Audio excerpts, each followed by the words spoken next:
حضرت عباس رضی اللہ تعالیٰ عنہ فرماتے ہیں میں گھر کے اندر بیٹھ کے اپنے بچوں کو حضور کا ذکر سنا رہا تھا.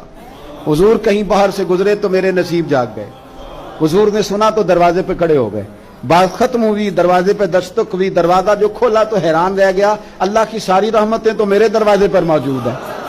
تو قریب محبوب فرمانے لگے چچا میرے تذکرے کر رہے تھے؟ یا رسول اللہ آپ کا ذکر بتا رہا تھا, میں نے بچپن بھی دیکھا, جوانی بھی دیکھی, آپ کے والدین بھی دیکھے, تو آپ کے تذکارے جمیلہ بچوں کو سنا رہا تھا. اور میں چچا مبارک ہو, میری شفاعت تم نے اپنے حق میں ثابت کر لی ہے. اب میں تمہاری سفارش کروں گا صبح قیامت, کیونکہ تمہارے گھر میں حضور کا تذکرہ ہوتا ہے.